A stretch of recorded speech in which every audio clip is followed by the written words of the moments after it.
mental strength is a great game changer of a life.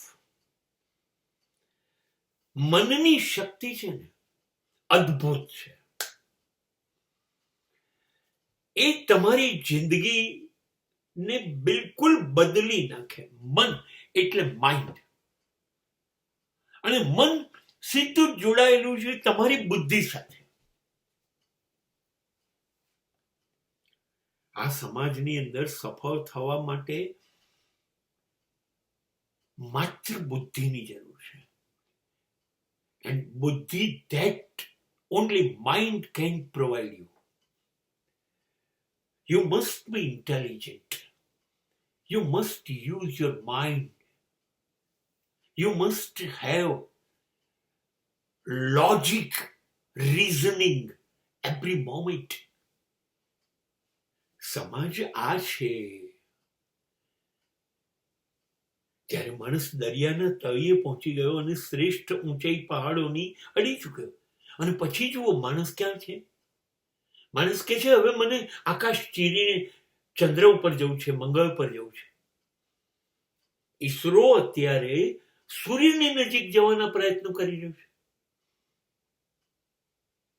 મન એને ક્યાં લઈ જાય છે? મસ્ક અત્યારે મંગળ ઉપર વસ્તી વસાવવાનું વિચારે છે. મન છે એ બુદ્ધિ છે, એને બુદ્ધિથી જીતી શકાય. મન તર્ક પેદા કરશે, કારણો પેદા કરશે, પરિણામો ચકાસશે. મન બહુ અદ્ભુત ઘટના છે. પણ પોઝિટિવ રહીએ તો. હા, તો મેં એક ગીત પણ સાંભળ્યું હતું, મન હી દેવતા મન હી ઈશ્વર મન સે કોઈ બાત છુપે ના, તોરા મન દર્પણ કહેલાય. તમે કેવા છો એ તમારું મન બરાબર જાણે. અને મન જેવા તમને વિચાર આપે છે, જેવું વર્તન તમે કરો છો, એ તમારું રિફ્લેક્શન છે, તમારો અરીસો છે.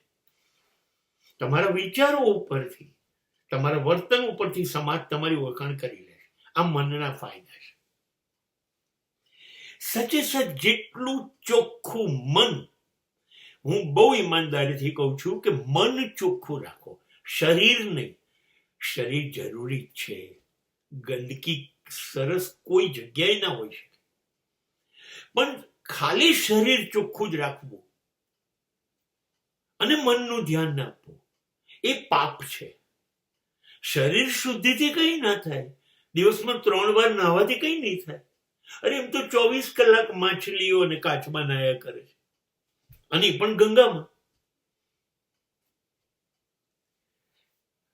એટલે એ નાયા કરવું, શુદ્ધ રહેવું, એની મન શુદ્ધ, એ હકારાત્મક રહે એ વિચારો કરે. એટલે જ મન શુદ્ધ છે તો એ શરીર સાચવશે, એ વિચારો સાચવશે, એ વર્તન કરશે, તમારા શબ્દો સાચવશે. માટે જરૂરી છે મન શુદ્ધિ. અને મન એ તરત જીવન બદલી કાઢશે. એની પાસે કેપેસિટી છે.